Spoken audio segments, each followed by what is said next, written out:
One of the issues that you brought up in your own writing and things that I've read about in interviews that you've done is that because there have been studies, evidence-based, to show the prevention and reversal of heart disease with low-fat, whole food, plant-exclusive diets, one of the things that happened from that was the vilification of fat from whole food sources like nuts, seeds, avocados, things of that nature.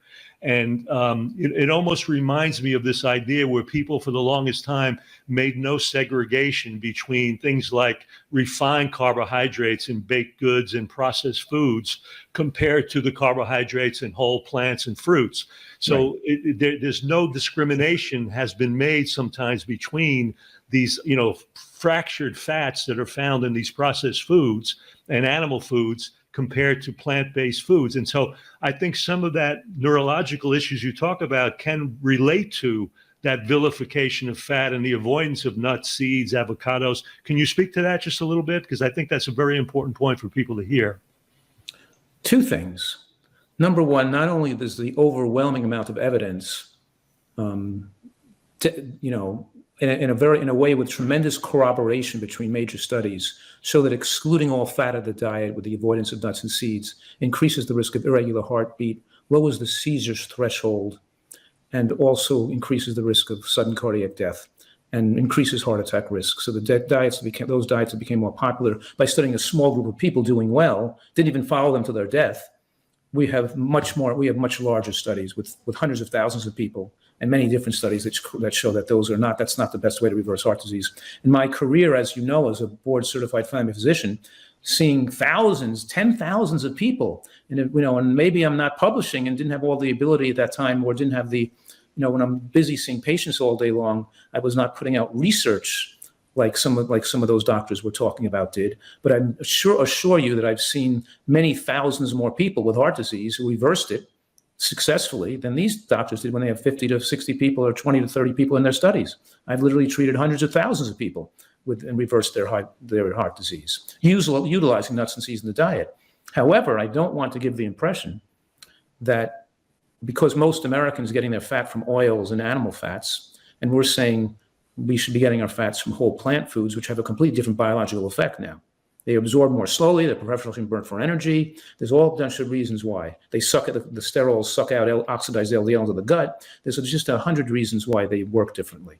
However, they still do not fix the omega-3 deficiency problem. And that's not why people develop omega-3 deficiencies. You can't flaxseed and walnut your way into a good enough omega-3 index in most cases. And some people can. There are some people genetically who have excellent omega-3 index in spite of the fact that because their diet is really good and they've cut out all the extra omega-6 fats, and half their nut and seed intake comes from the high omega-3 nuts and seeds like flax seeds and walnuts, and the other half could be the high omega-6 nuts like pistachios and other nuts and pecans.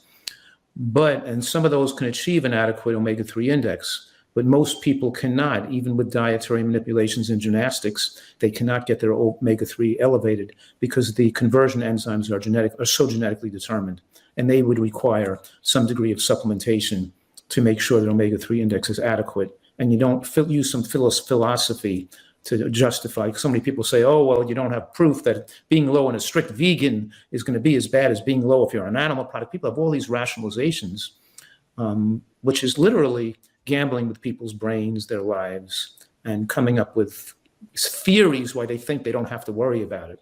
And I think those theories are dangerous for people because I've seen it just happen too many times.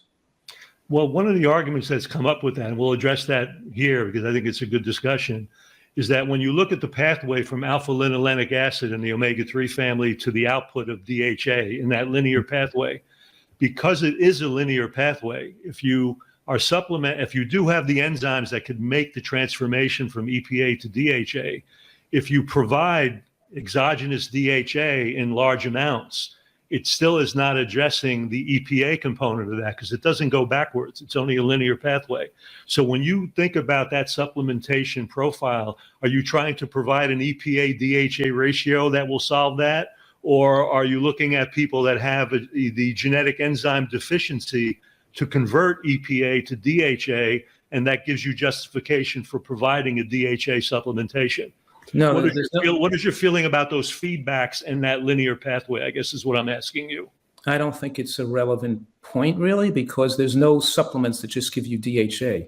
All the supplements that are available on the market give you both EPA and DHA.